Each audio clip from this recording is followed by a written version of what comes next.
Magandang araw sa inyong lahat at welcome sa aking channel.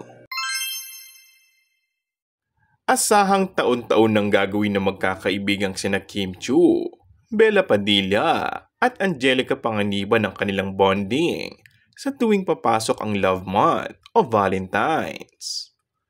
Sa kanyang appreciation post sa IG, karga ang mga larawan ni Kim at Bella. Sinabi ni Angelica na gagawin na nilang tradisyon ng get-together na ito para iparamdam sa isa't isa ang pagmamahal bilang solid na magkakaibigan.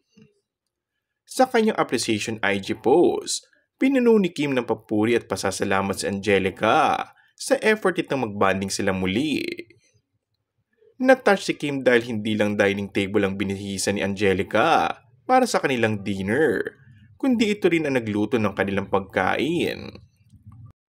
Pinuri rin ni Kim si Bella na humabol para sa okasyon kahit kagagaling lang nito sa kanyang Bohol trip.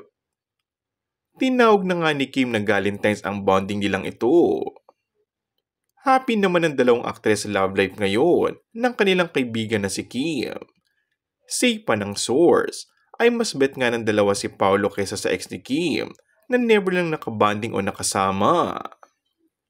Ayon pa sa mga balita, ay sinundo mismo ni Paolo si Kim pagkatapos ng banding ng tatlo.